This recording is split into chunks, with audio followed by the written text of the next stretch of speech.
to sit down and be people. So what's the question? I don't know why. I know, I got it. Okay. Oh, thank you. Do you want more tissues or no? Back here. Sorry. All right. Good time. This was when the service started. That's right. You're not harmed. It wasn't Cindy is kind of an artist. I'm an artist. You're in art. Art town. You know the difference. And Kathy's there now too. Kathy's in art and property. Art and property? No, art and property. Like art. Yeah. She's in art. I'm art town. I used to be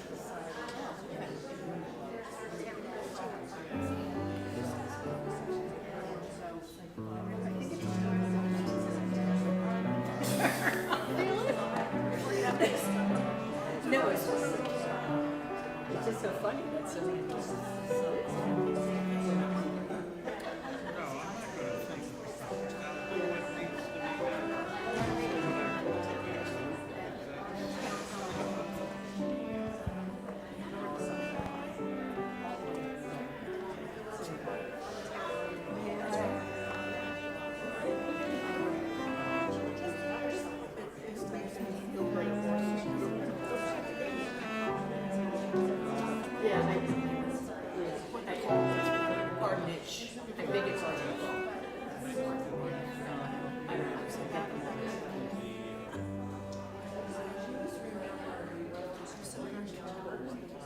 green turtle.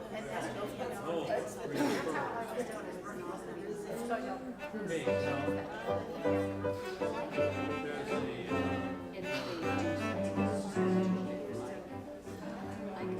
there's a big silver diamond or whatever.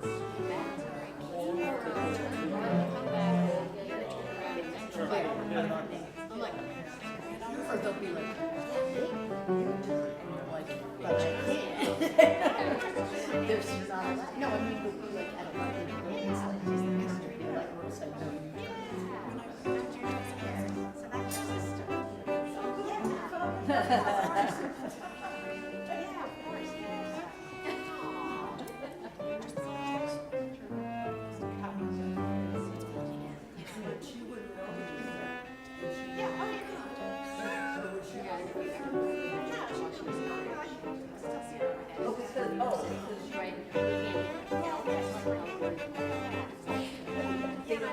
oh yeah, yeah. It's been so And it changes all the time. And I like all the time.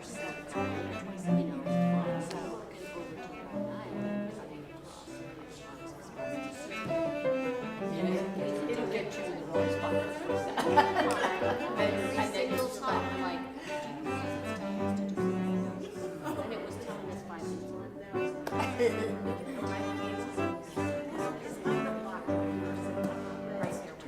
Oh yeah.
Can't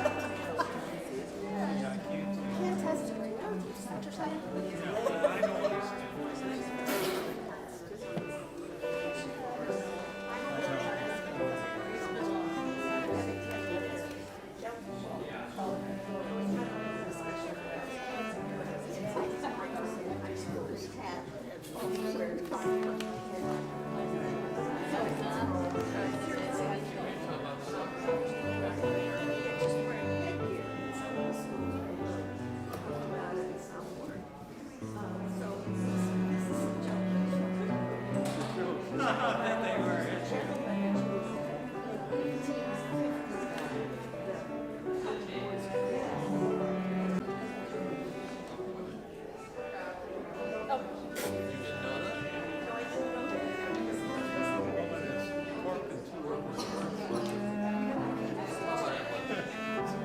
Tell your story.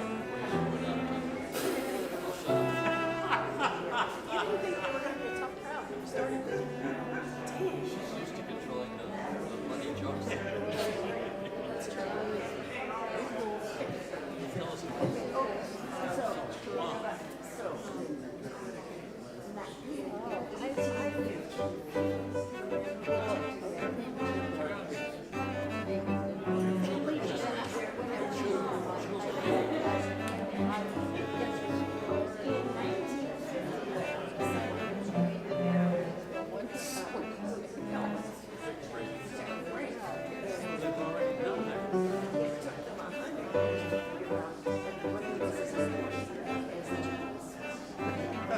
Alright, that's good. Thank you. I don't remember if I remember your translation. I like your jokes. At least for me.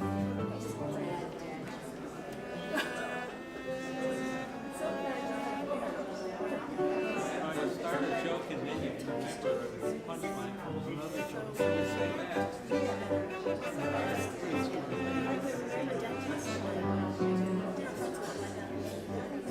Yeah, that was My brother with this was the way my dad tells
Good morning. My name is Shay, and it's my pleasure to be here to assist our worship leader, James Moser, as your worship associate for today's service. On behalf of First Unitarian Church of Wilmington, I extend a warm welcome to our hybrid service, whether you are joining us virtually or here in the sanctuary.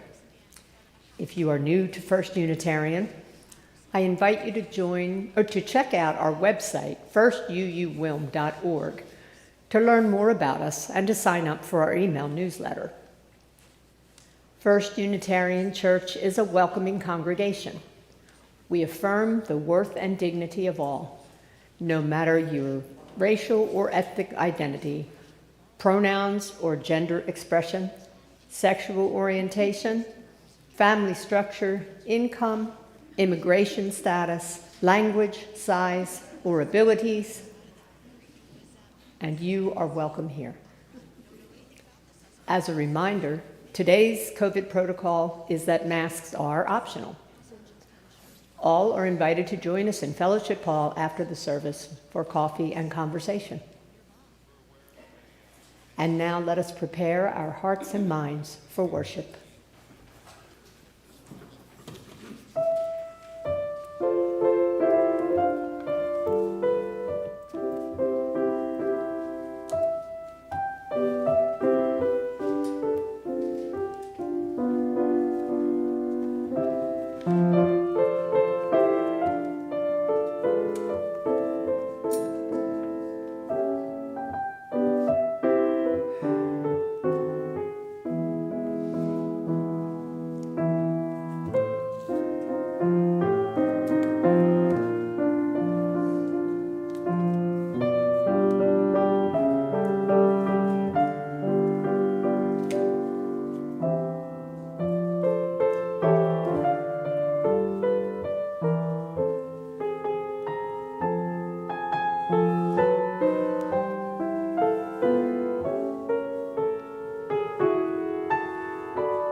Good morning. Our call to worship this morning is from the Commission on Common Worship of the Unitarian Universalist Association. From the fragmented world of our everyday lives, we gather in search of wholeness. By many cares and preoccupations, by diverse and selfish aims, we are separated from one another and divided within ourselves. Yet we know that no branch is utterly severed from the tree of life that sustains us all.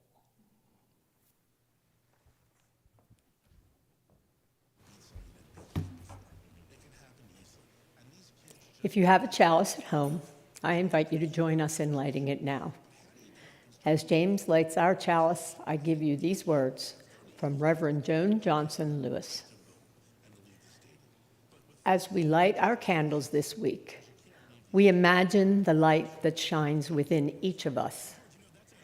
We each have intention. We each have experience. We each have thoughts. We each have feelings. And we each have wisdom.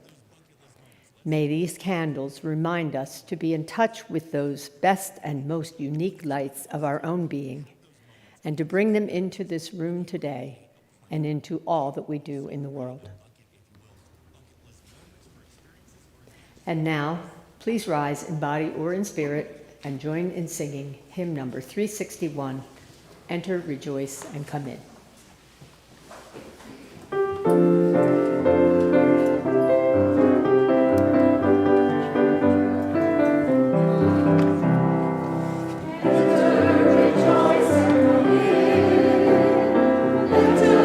Rejoice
And now please join me in affirming our mission. First Unitarian Church of Wilmington is a beloved community that nourishes minds and spirits, fights injustice, and transforms the world through loving action.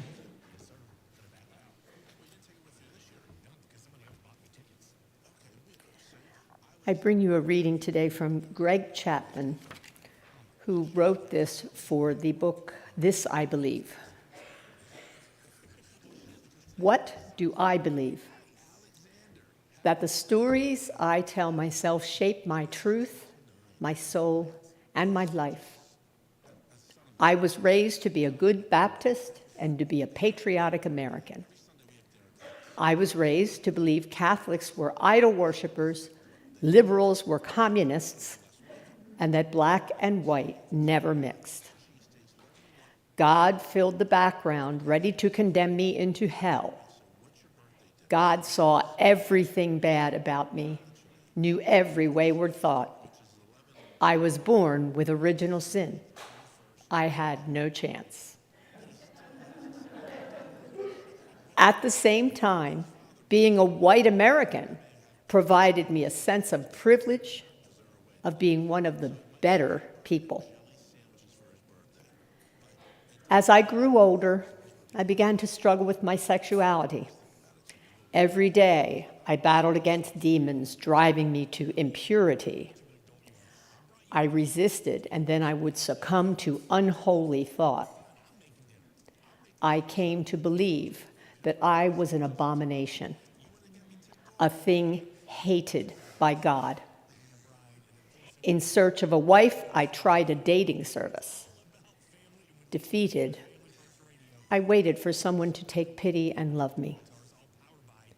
The idea of faking who I was to satisfy others turned my stomach. I came to believe that if I punished myself enough, that God would show mercy and cure me of my wrongness. I drove myself deep into depression. I remember my Bible group talking about how they kicked someone out for refusing to stop being gay. My blood chilled and my heart hiccuped. I remember my family asking me what was wrong with me. Why wasn't I dating? My sense of being less than fully human festered. I stopped going to church. I gave up on ever being loved. By age 35, I had no more than a few hugs as the lifetime sum of my physical intimacy. My skin cried in deprivation. I had no hope except that one day things might improve if I endured. And then they did. I started to change the basic stories of my life, that I'm bad, alienated from God, a freak of nature. I started to love myself and to believe the divine did so as well. As that belief strengthened through the repetition of story, I began to love others, and I was loved back. The racism I grew up with faded. The more I loved myself, the more beauty I saw in everyone else. The more I healed, the more I viewed the Bible and all of our great myths as stories told by others. And I looked more and more to my heart to find the right one for me. In 6 months, I joined with my life partner of 5 years and counting, became an Episcopalian, and replanted my political beliefs. And this I believe. The right story is the one that helps me to love myself the most, to create the most, to love others, and to support them in their creations. For it is those awesome experiences that I believe we are here. So I'm gay. And now, after decades of struggle, I tell a good story about it.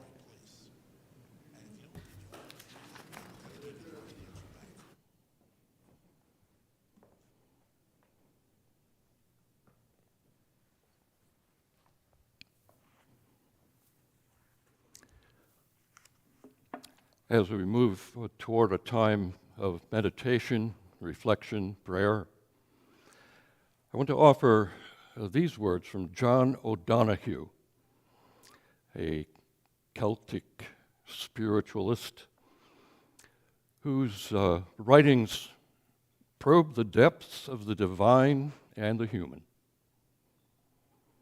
True listening is worship. With the sense of hearing, we listen to creation. One of the great thresholds in reality is the threshold between sound and silence. All good sounds have silence near, behind, within them. The first sound that every human heart hears is the sound of the mother's heartbeat in the dark lake water of the womb. This is the reason for our ancient resonance with the drum as a musical instrument. The sound of the drum brings us consolation because it brings us back to that time when we were one with our mother's heartbeat. That was a time of complete belonging. No separation had yet opened. We were completely in unity with another person. The search for meaning is really the search for a lost chord. When the lost chord is discovered by humankind, discord in the world will be healed, and the symphony of the universe will come into complete harmony with itself. Let us reflect on these words and other wisdoms with which we've been encircled in a time of silence. Journey into that sacred spot in your midst and see what there is to hear.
It is our custom here to pause in the midst of the words that come at you from up here and offer a moment for you to recite words, the names of those for whom you bear concerns today, whose lives need to be touched by our spirits, for joys that need to be expressed, for concerns about the world. I invite you now, as you speak names, to do so in your normal voice or quietly or even loudly, but knowing it doesn't matter who hears. What matters is what you speak. What concerns have we today?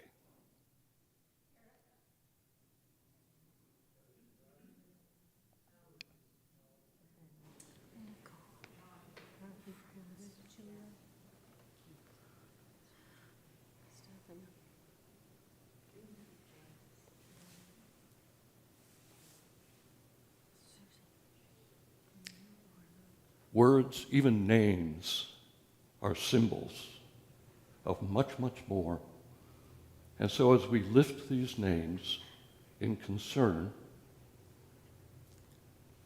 we know that our spirit may touch their spirit.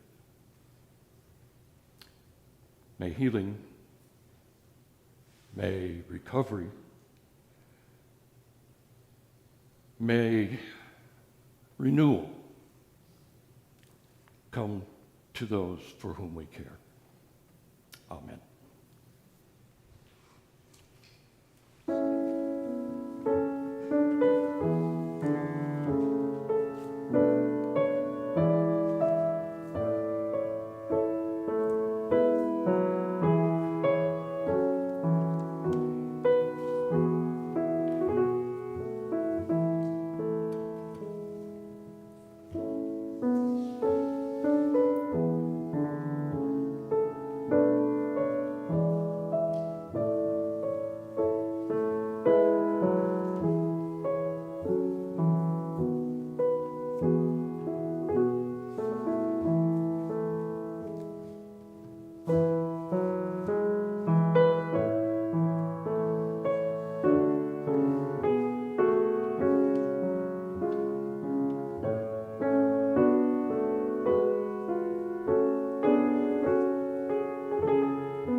The problem isn't learning, it's unlearning.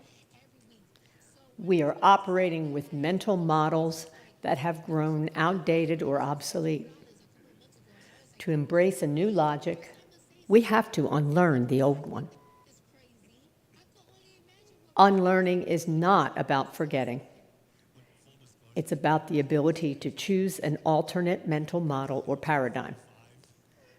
When we learn, we add new skills or knowledge to what we already know.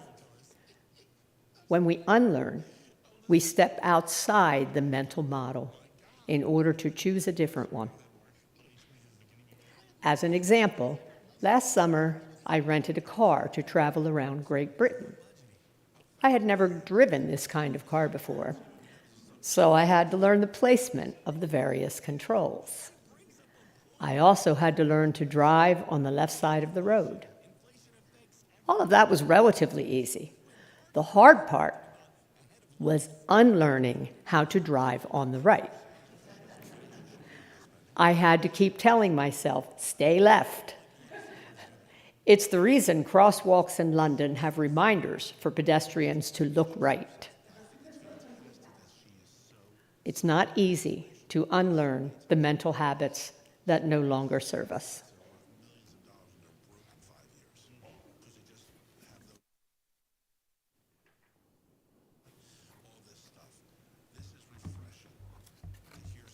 What we already know, when we unlearn, we step outside the mental model. Oh, I'm sorry. Pardon me. It's not easy to unlearn the mental habits that no longer serve us.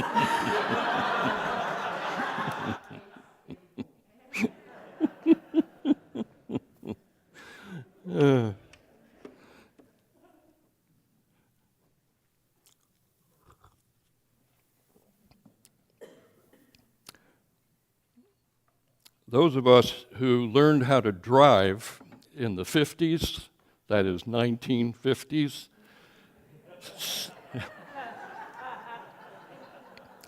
and 60s and 70s will remember a funky attribute to automobiles of that day.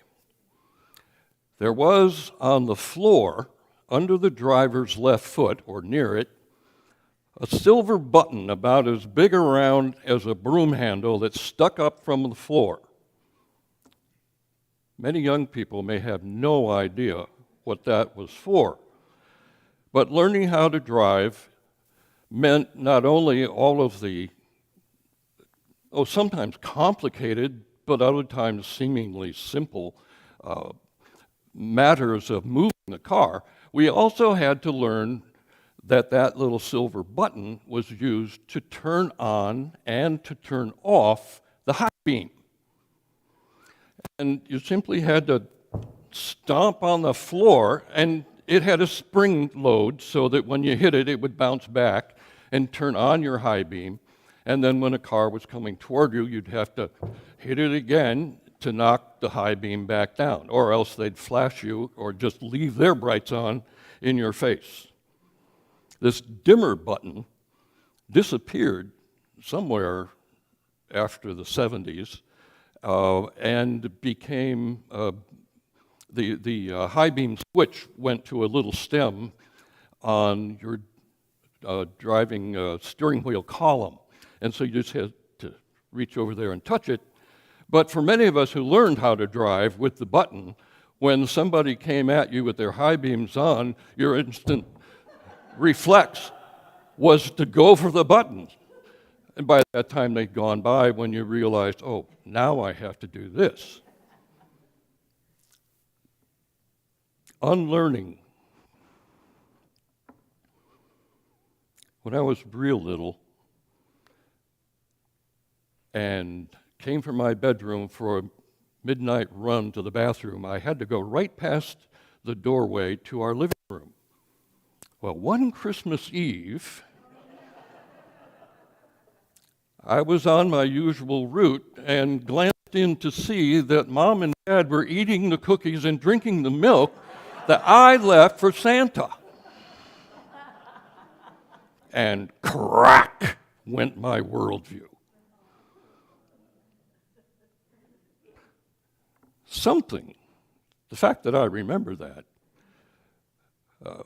tells me that something very fundamental got touched. And maybe I learned my first lesson about distrust. Another illustration of unlearning. If you've ever tried to ice skate, and you put on the ice skates and step onto the ice, your first instinct is to step forward. Well, that won't last long, because with ice skates, you don't step forward to make motion. You have to push off with one foot, glide on the other, and then shift your weight, glide on the right, and push off with the left. You have to unlearn walking in order to ice skate. Remember when photographs came out of a little round cylinder, and you had to pull the tab a little bit and then stick it in your camera, and meanwhile, whatever it was you're trying to film is not posing. You know, it's the world goes on. Anyway, we had film in a canister, and you had to put it in your camera, and then when you were finished, and by the way, you would only get 24 shots. 36 if you bought the big one. But then, when the roll was over, you'd take the roll out, go to your local pharmacy or send it off somewhere, and maybe in 5 days or a week, you'd get your pictures back, and hopefully they wouldn't be blank because you'd already paid for all that. Now, we don't have to do that. We have naturally unlearned that whole rigmarole with a roll of film because you have a camera in your cell phone. And now you can take as many as you want, and it's free so far. And you can delete whatever you want. You can send whatever you want. It's all right there in your pocket until you take it out. We've unlearned that whole business with the roll of film without even realizing that we have. And then there's driving in Britain. Thank you, Jan, for reminding me of some harrowing experiences that I had. Driving in Britain, it was always keep left, look right, keep left. Well, unlearning is our theme this morning. It's not easy to unlearn mental habits that no longer serve us. And of course, the first thing is to recognize those old mental habits are no longer in service to us. It might, in fact, be detrimental. But it's not easy to do this. Sometimes we unlearn involuntarily because of changes in culture or environment, mistakes that we make that are painful, or catastrophes that demand that we think differently. Sometimes we unlearn involuntarily. But often, in order to mature and grow, or leave the past behind, we must consciously and intentionally choose to unlearn in order to move on. One of my favorite quote sources, Anon. Until you change your thinking, you will always recycle your experiences. Until you change your thinking, you'll always recycle your experiences. Some of the things we must unlearn, are dear to us. But maybe we've depended on them too long. I used to teach high school and college English, composition mostly, always correcting grammatical and punctuation errors, trying to teach people the proper usage of American Standard English. Somebody thought that up and made it a gold standard. Well, in the last 2 months, all of that has been challenged. Now, my career's over, except for once in a while reading a grandchild's essay. As far as making those kinds of teacherly, comments and edits. ChatGPT, you may have heard about it recently. GPT stands for Generative Pre-trained Transformer.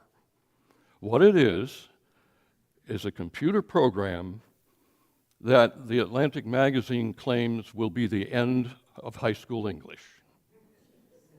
Now, before the cheering subsides,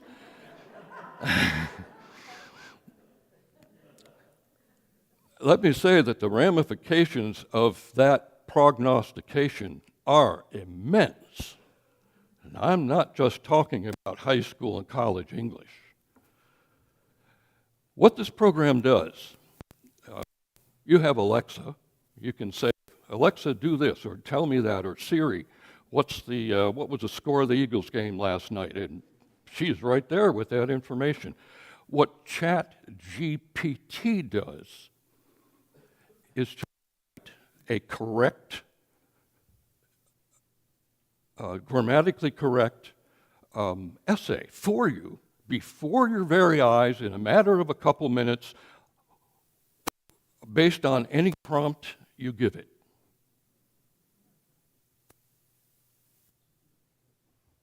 How did Beowulf influence Shakespeare? And you can watch on your screen as that essay is written in perfect American Standard English, making perfect sense, having a student voice. Oh, and by the way, limit it to 5 pages. And in 5 pages, you have an essay that's finished within 5 minutes. Now, that might sound appealing, But think of the long term. In the first place, it makes me wonder about the efficacy of my whole teaching career. You know? On the one hand, it's kind of sad to think that students in the not-too-distant future will not have to boil their brains to come up with ideas to express in an essay. So what is the purpose of writing? What's the purpose of reading? A bigger question is, what is the purpose of education in the 21st century? Do you see the unlearning that's implied by these kinds of changes of artificial intelligence that is affecting our lives already in ways that we may not be conscious of? The point to make here is, yes, on the one hand, I feel sad that all those years I poured into making comments on students' essays, now amount to nothing. I'm not sad in one respect that I don't have to deal with the immense changes that are coming. But on the other hand, I'm also sad that I'm not going to be part of that evolution in learning. So I'll probably just keep reading Atlantic Magazine and looking for their errors in terms of the Oxford comma, pronoun antecedent disagreement, subject-verb agreement, split infinitives, dandling participles, and anything else I can think of. Sometimes the things that we need to unlearn are very dear to us, if only because they're familiar.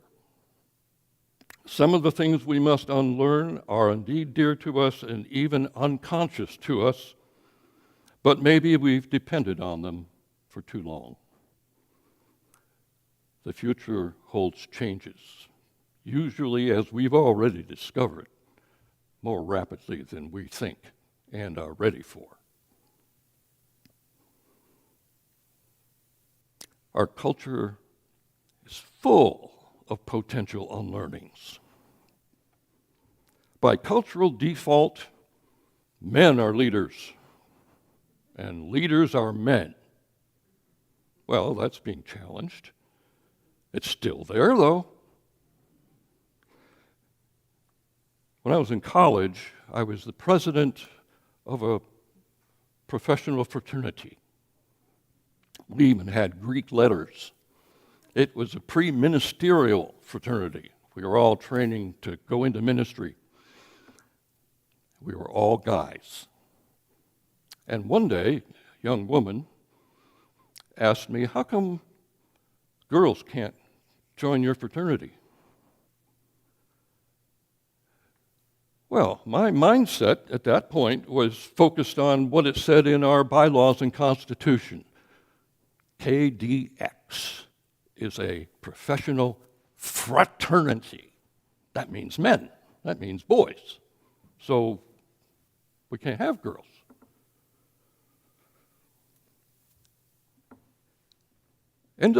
I was in seminary with that same young woman several years later. Both of us were much more woke by then, although we didn't call it that. And I found myself one day apologizing to her because I realized I was so locked in on the technicalities of the words that I missed the point of the ministry. She had gifts, and they've been amply demonstrated over many decades as a Unitarian minister who is now retired and lives on the West Coast. Women are in leadership. They are. In churches, industry, politics, research, medicine, engineering, the military, Gentlemen, the future is female. Now, the reading that Jan gave us just a few minutes ago about driving in England was written by Mark Bonchek, founder and CEO of, catch this, CEO means Chief Epiphany Officer, of a group called Shift Thinking. And he wrote this essay called Why the Problem with Learning is Unlearning. And he offers us a three-part, you knew that was coming, a three-part explanation of the process of unlearning.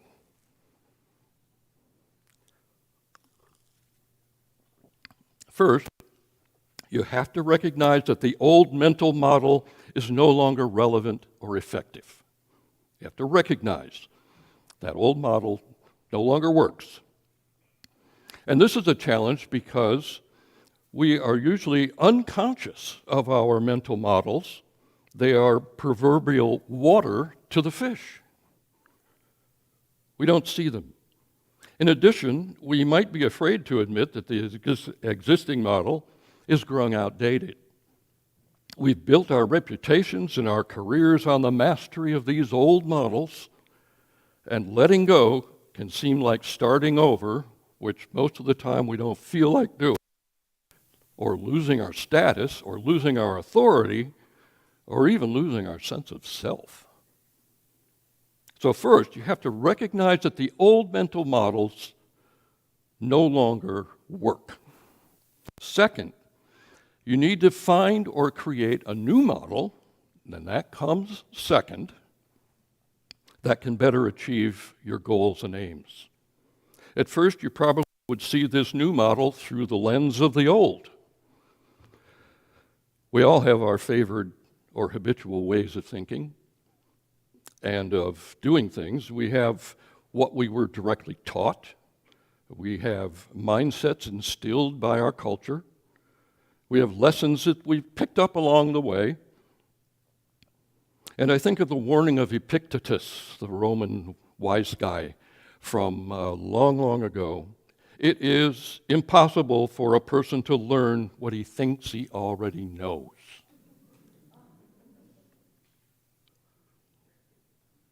Or as Einstein observed, we cannot solve our problems with the same thinking we used to create them.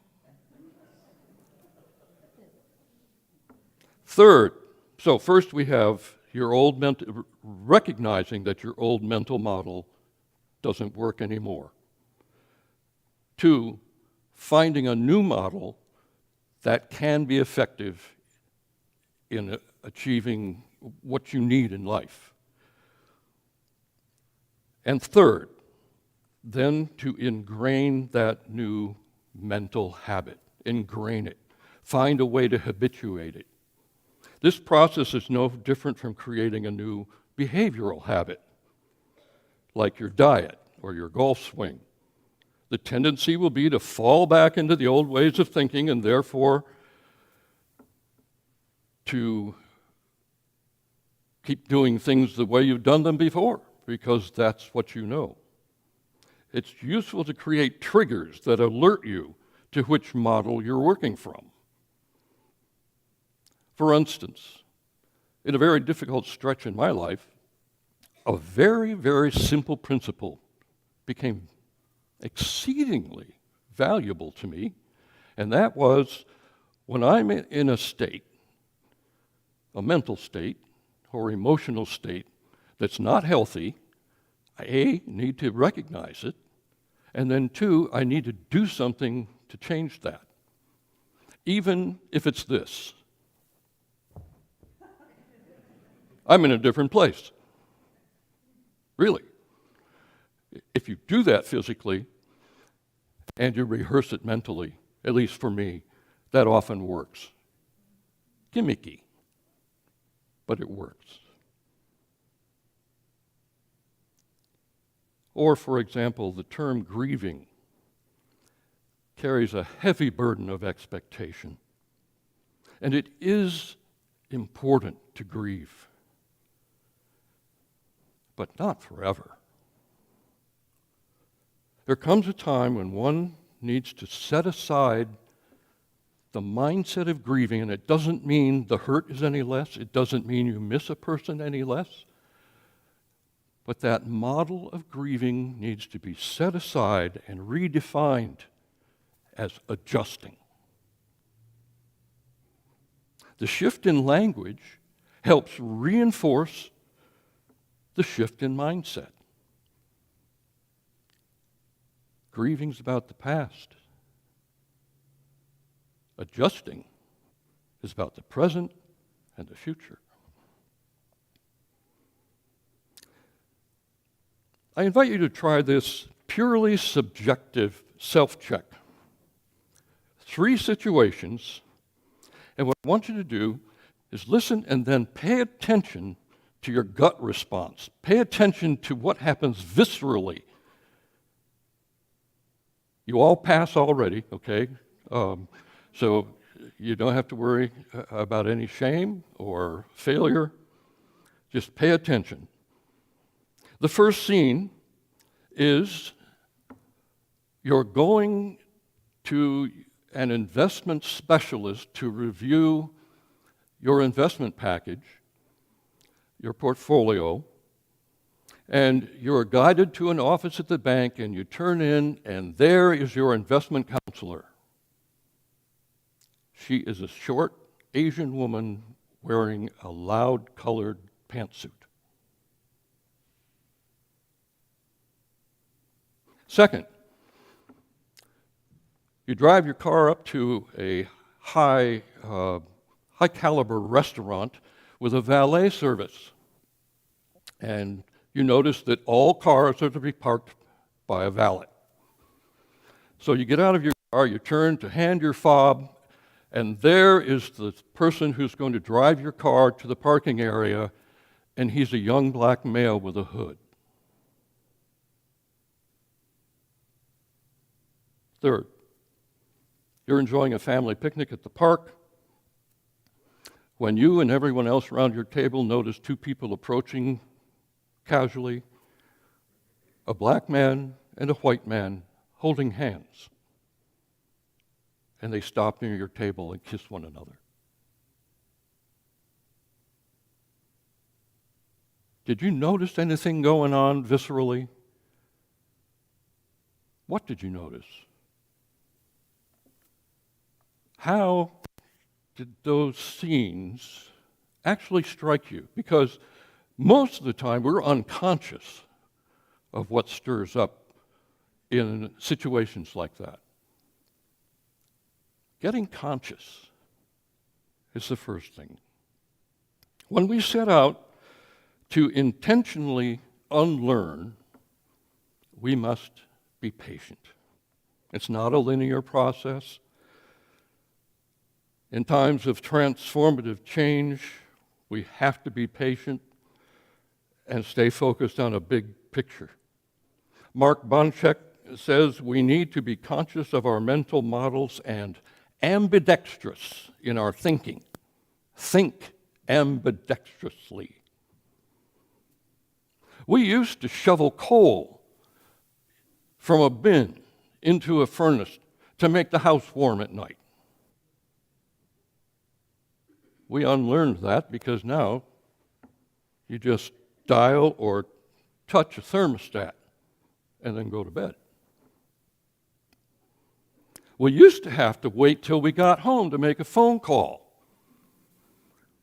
on one of those devices that had that long curly wire that would stretch maybe 20 feet to another room, but however long it stretched was only how far you got to go and still be on the phone. Now, with a cell phone, you can call anyone from anywhere, almost, at any time. And I still find myself making a mental note, I've got to call so-and-so when I get home. I haven't unlearned entirely yet. We used to have to wait until 6 o'clock at night and then turn on our black and white TVs to listen to the national news.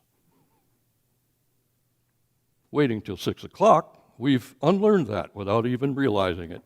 You can now open your browser and find whatever source of news you wish to be influenced by at any time of the day. We used to throw everything away. You know, we had, as a culture, a sense that the earth is just a receptacle for the stuff we're done with. But now, many of us, most of the time, have learned to recycle, to be intentional in that restructuring, in that instilled habit. And we used to have to wait for the newspaper to arrive on the porch or in the mailbox, but now you have the internet. But on a little more serious note, think of this. Some of you in this room, I know, are vegans or listening and watching on the link. Think of how a vegan unlearns eating meat and then restructuring a plan for nourishment and then instilling that as a daily habit. Well, so far, many of these unlearnings that I've referred to are on a broad social scale. What are our personal unlearnings? What do you still need to unlearn? Negative childhood tapes that keep playing in your mind? You're not good enough. You always mess things up. Or, I love you no matter what you do. Is it perhaps the residue or the very real pain of an abusive relationship from your childhood or from the early years of a marriage or last year or maybe still?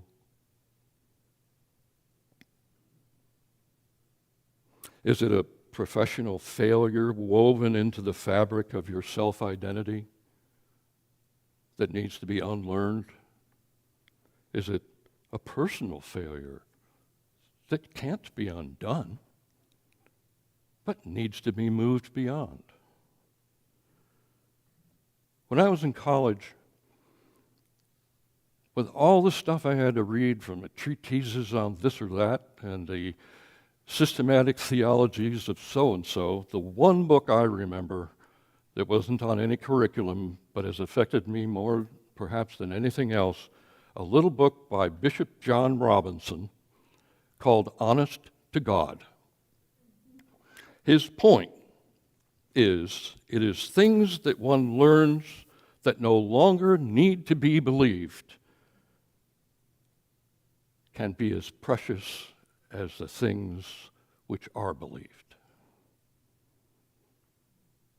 There was a formula for unlearning way back then, and it served me well about 25 years later when I entered AA. I had an addiction to alcohol, and I had to unlearn a lot of bad stuff. Spending every minute of the day wondering where was that next drink going to be? Hiding bottles here and there, the garage, the cellar, behind the trash barrel. I never told you that one, did I? And denial that I had a problem. My wife, Mimi, insisted that I go see an alcohol counselor at one point. And after a whole bunch of questions and discussion, the alcohol counselor came back with his summation.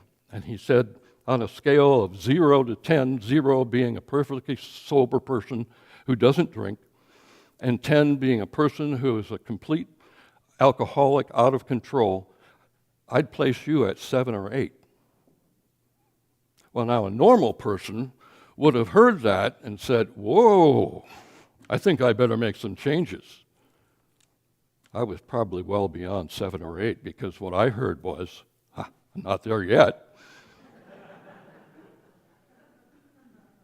Talk about needing a mindset revision. Change is hard. Change that is significant is always hard. But sometimes what seems like chaos, and there was plenty of chaos in my early years of recovery 26 years ago, that chaos is breaking apart old patterns of dependency that once served you but no longer do. And that chaos is the vortex in which something new, healthy, and beautiful can arise. Catherine Wolfe said, perhaps some detours aren't detours at all. Perhaps they are actually the path. So what do you need to unlearn? A character flaw that you're being afraid to let go because of security or convenience? A grief that demands that you be something that you no longer are or need to be? A bias that traps you in a narrow way of thinking and behaving? A role in life that is so old it stymies new discoveries of yourself? The writer Anais Nin said, we do not grow absolutely chronologically. We grow sometimes in one dimension and not in another, unevenly. We grow partially. We are relative. We mature in one realm and remain childish in another. The past, the present, and the future mingle and pull us backward, forward, or fix us in the present. We are made of layers, she wrote, cells, constellations, seeking wholeness. In the end, we decide, either by changing or choosing not to. Perhaps we need to stop waiting until we get home to make that call. Perhaps we need to quit that bad habit, not next New Year, but now. Perhaps we need to check on that friend, not tomorrow, but today. Perhaps we need to stop pretending that the rest of our lives must be directed by an old grief or a grievance or a hatred or an addiction or a mindset. Perhaps we need to stop stomping on the floor for that button that is no longer there. It's gone. It's over. Change can be intimidating, frightening, but we grow. It is said the past is never gone and over. Indeed, it's not even past. But if you need a one-liner to hang on to as you leave today, this is it. Nothing is ever lost. Nothing is ever lost, only altered.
And now a few words about stewardship.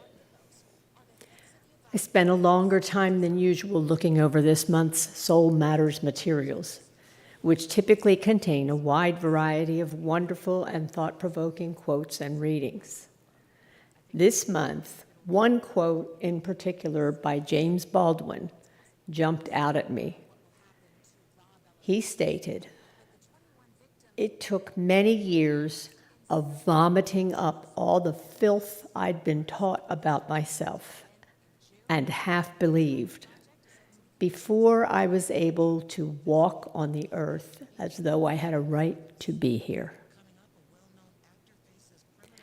And though my background and circumstances differ decidedly from James Baldwin's, I understood exactly what he meant.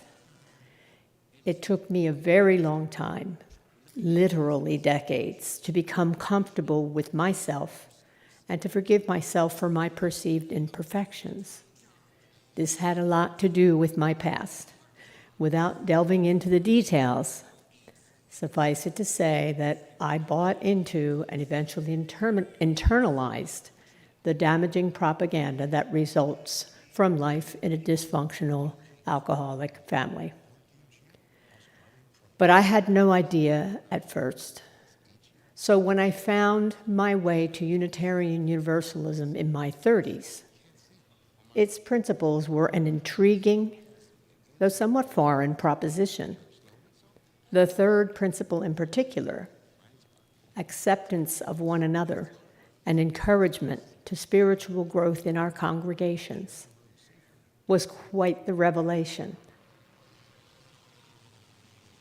I had no idea how deep the experience of true acceptance would be. Finding this faith, and in particular, this congregation, was life-changing for me. I have never spent so much as a moment here at First U not feeling accepted.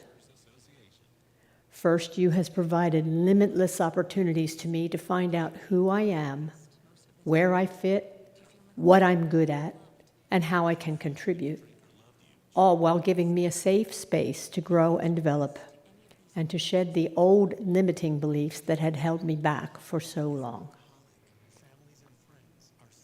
It matters a lot to me that First U exists in our community as a safe space for all who find their way here. But it can only survive and thrive through the support of its membership. So I contribute both financially and by volunteering in order to sustain its presence as a safe and accepting space for others to discover. On the screen, you will see the various ways you can contribute to First U. Your donations are greatly appreciated.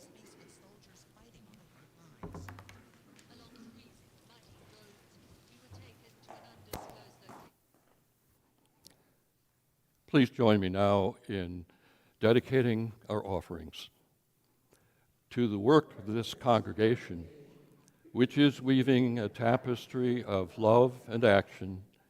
We dedicate our lives, and these are offerings.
As the chalice is extinguished, I offer these words from Deborah Burr. We have basked in the warmth and beauty of this flame and this community. As the chalice flame is extinguished, let us carry its glow within. Let us kindle new sparks within these walls and beyond.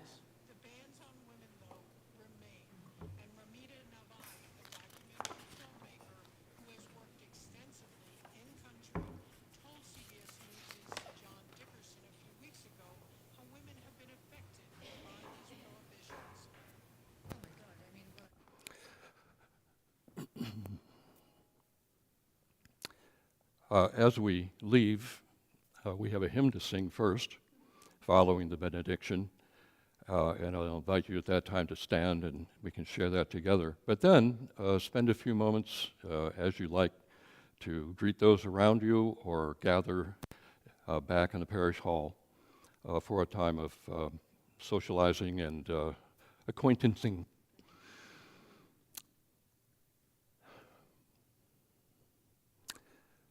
From the depths of wisdom that resides within you, may you learn how to let go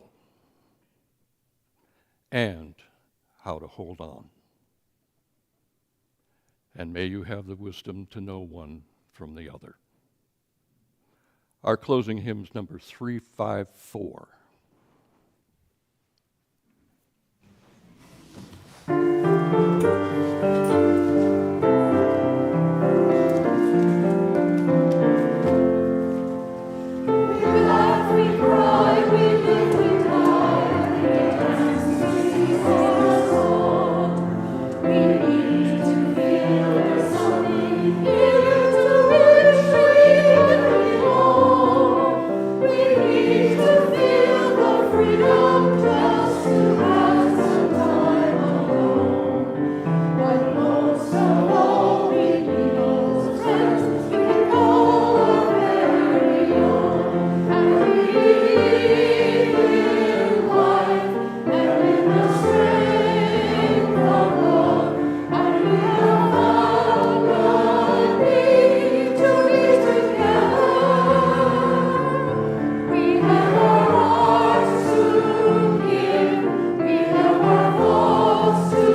that have more capacity, So yeah. we'll see what it is.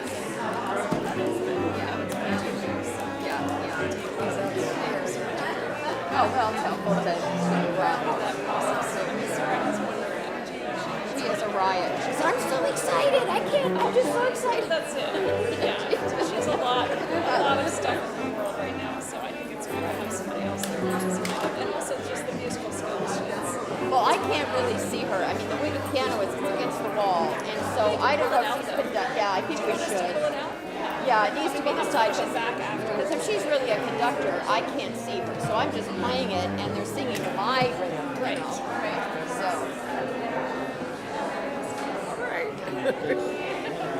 Yeah, however it works, feel free to do whatever you need with the piano, and then, it's, or I can ask them, if I ask Cecily to do it, it won't happen, so, whatever the setup is that works. yeah, they have to figure that out, put it somewhere where I can see her because if she's really a conductor, otherwise I'm doing the same thing. I don't know if she cares. Yeah.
Thank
you.